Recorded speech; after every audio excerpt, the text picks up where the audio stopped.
Tome 7. Le cauchemar de l'épouvanteur. Chapitre 1. Rouge de sang.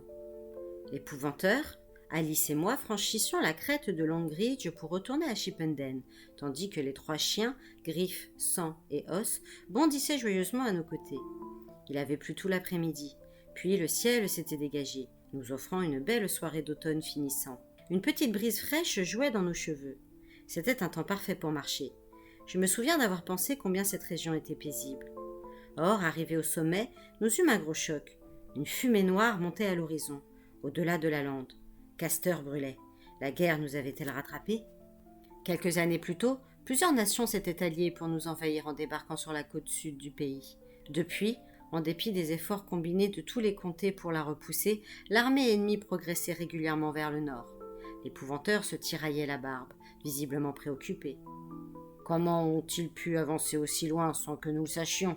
La nouvelle a pourtant dû circuler, on aurait dû être au courant. Ce n'est sans doute qu'un raid, une troupe venue par la mer, suggérai-je. Cela s'était déjà produit. Des bateaux ennemis avaient attaqué nos défenses le long de la côte. Toutefois, jusqu'à présent, cette partie du comté avait été épargnée. L'épouvanteur descendait déjà l'autre versant de la colline à grande enjambée. Alice m'adressa un sourire crispé, et nous nous dépêchâmes de le suivre. Encombré par mon chargement, mon bâton, mon sac et celui de mon maître, je dérapais sur l'herbe mouillée et peinais à conserver l'allure. Je savais ce qui tourmentait John Gregory. Le sud du pays avait subi pillage et incendie.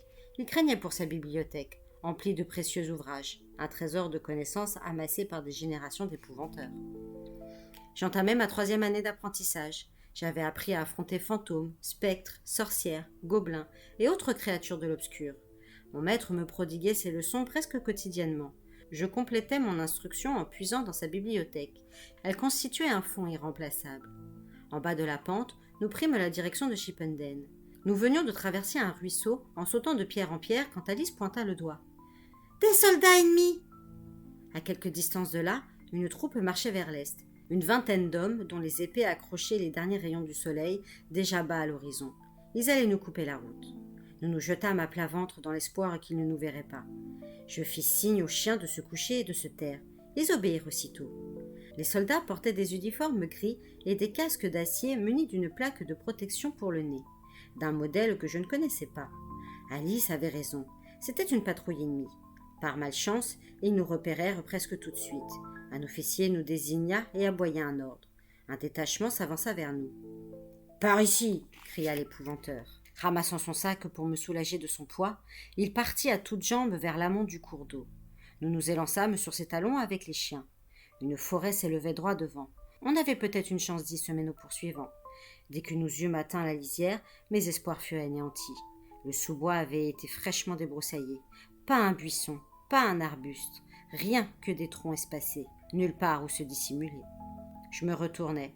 Nos poursuivants s'étaient déployés en ligne irrégulière. La plupart étaient encore loin, mais celui qui courait en tête nous gagnait de vitesse. L'épouvanteur s'arrêta. Jetant son sac à mes pieds, il m'ordonna. « File, petit, je m'occupe de lui. » Et il fit face à l'assaillant qui brandissait son épée, la mine féroce. Peu disposé à abandonner mon maître, je sifflai les chiens et préparai mon bâton. Si les choses tournaient mal, je pourrais le secourir avec les 3 bêtes.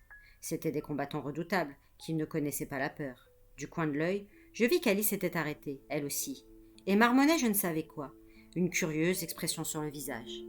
D'un coup, le vent tomba, et le froid me gifla tel une main glacée.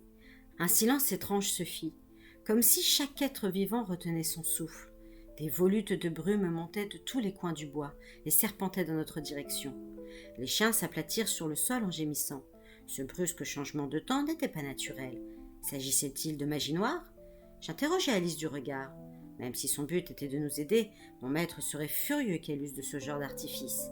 Sachant qu'elle avait suivi pendant 2 ans une formation de sorcière, il craignait sans cesse qu'elle bascule vers l'obscur. L'épouvanteur avait pris une posture de défense, son bâton levé en diagonale. Le soldat fondit sur lui en abattant son épée. Le cœur me manqua, mais je m'étais effrayé pour rien. J'entendis un cri de douleur. C'était le soldat, pas mon maître. L'épée voltigea avant de retomber sur l'herbe, et un puissant coup de bâton à la tempe jeta l'assaillant à genoux. La brume s'épaississait rapidement. L'espace d'un instant, je perdis John Gregory de vue. Puis je l'entendis courir vers nous. Dès qu'il nous eut rejoints, nous fonçâmes, remontant toujours le cours de la rivière. Le brouillard était de plus en plus dense. À la sortie du bois, nous longeâmes une haie d'aubépines pendant une centaine de mètres, avant que l'épouvanteur nous fît signe de nous arrêter. Accroupis dans un fossé avec les chiens, hors d'haleine, nous tendîmes l'oreille. D'abord, aucun bruit de poursuite ne nous parvint. Puis nous perçûmes des voix venant des deux côtés à la fois. Les soldats n'avaient pas abandonné les recherches, bien que la nuit fût sur le point de tomber. À chaque minute qui s'écoulait, nos chances de rester inaperçus augmentaient. Au moment où nous nous pensions enfin hors de danger, les voix se firent plus fortes, les pas se rapprochèrent. Ils se dirigeaient droit vers notre cachette. Mon maître et moi attrapâmes nos bâtons, prêts à vendre chèrement notre peau.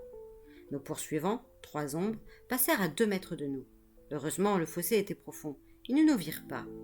Quand les pas et les voix se furent éloignés, l'épouvanteur chuchota. « Je ne sais pas combien d'hommes ils ont envoyés à nos trousses. En tout cas, ils ont l'air déterminés à nous trouver.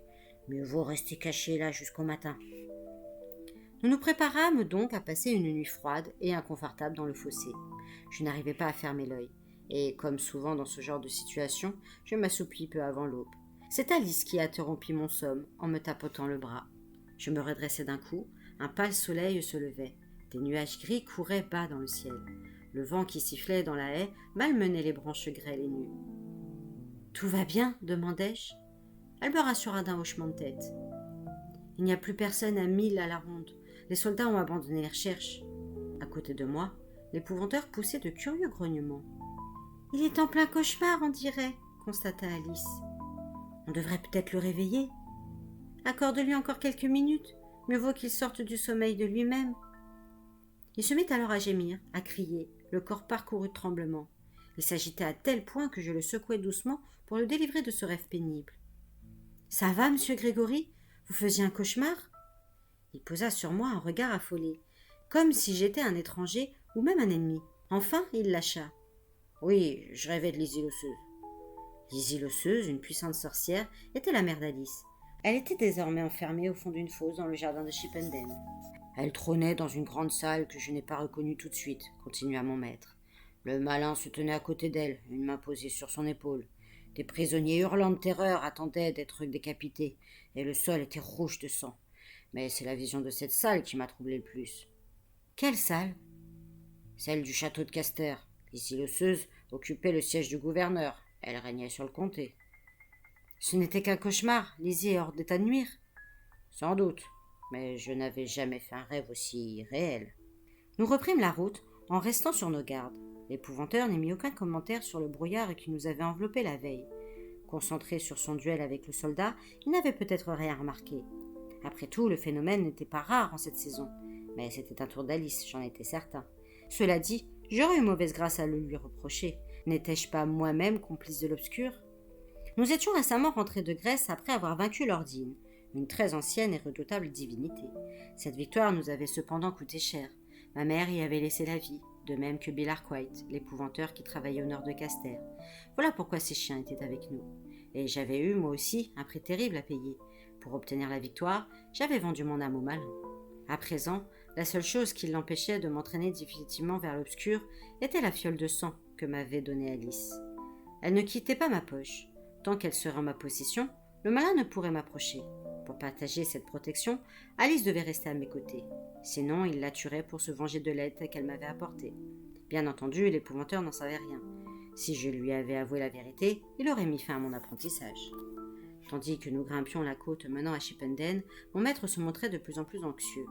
Nous avions dépassé en chemin des maisons brûlées, d'autres désertées par les habitants, et même un cadavre abandonné dans un fossé.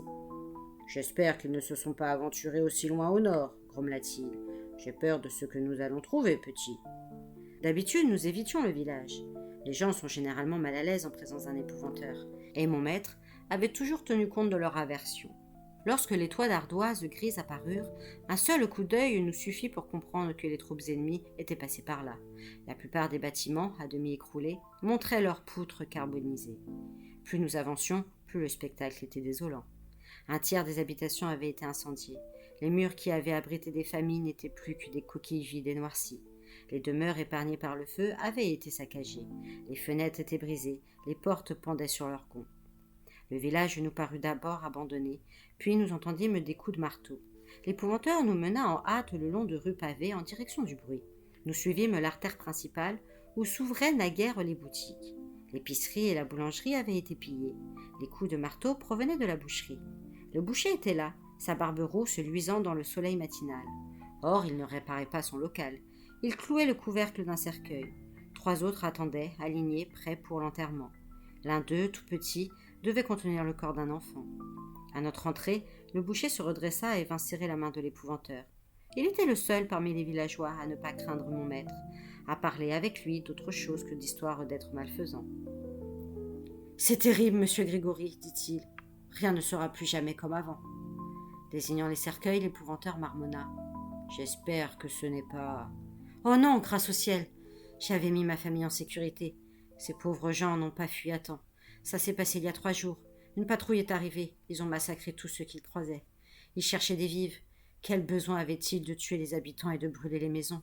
Ils n'avaient qu'à prendre ce qu'ils voulaient et s'en aller. » L'épouvanteur acquiesça en silence. Je savais quelle aurait été sa réponse s'il avait parlé.